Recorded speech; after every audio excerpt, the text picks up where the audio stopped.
soon. Reporter Elias Clure joins us now from Melbourne. Hi Elias, so what do we know about the latest deaths?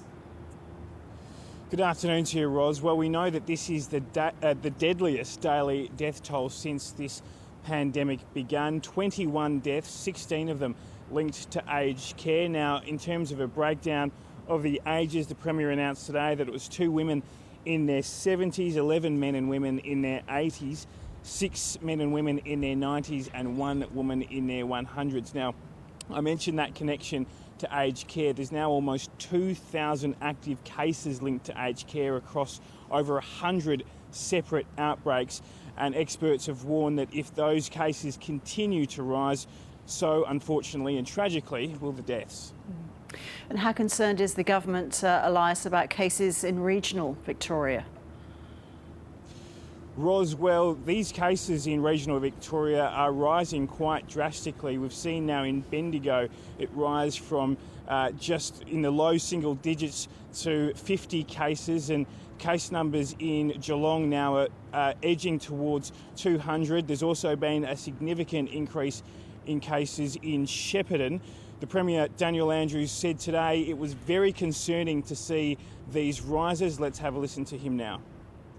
I know it's tough, I know it's challenging, I know that we would prefer to be in a different set of circumstances, but even at low numbers, we've just got to have that vigilance across the board so we can keep them low and indeed drive them down even further.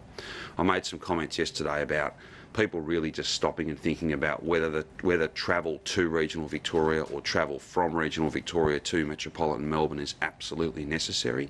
And I just ask people to give that little bit of extra thought to that, and if there's any sense that trip could be avoided, that travel could be limited, well then that is conducive with less movement, less cases, and getting to the other side of this.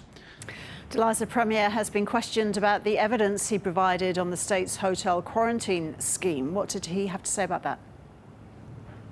That's right, Ros, and this is happening while the Parliamentary Estimates Committee is still going, and that's where Martin Pakula, the Jobs Minister, spoke today, and he clarified who was really in charge of what was happening in hotel quarantine. He said his department was in terms of the sort of organisational things happening within hotel quarantine, like the food and the people employed at these programs, but it was the DHHS, the Department of Health, that was overseeing infection control. Now, in terms of what the Premier said to Estimates yesterday, when he said that ADF personnel weren't on offer in March at the beginning of the hotel quarantine program, that was of course contradicted by the Federal Defence Minister Linda Reynolds. Now, the Premier has tried to, I guess, shift away from what he said earlier yesterday and said that the Emergency Management Commissioner, Andrew Crisp, was really in charge of all this in his role. Now, the Emergency Management Commissioner,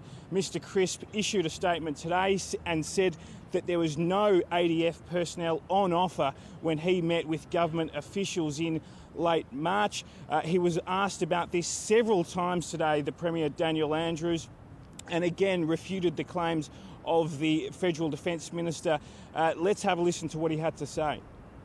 The only quarrel, the only argument, the only fight that I'm engaged in or will ever be engaged in until this is over is the fight against this virus. We are deeply grateful to the ADF and the Commonwealth Government for the contribution they're making. I can't speak to statements issued by the Defence Minister.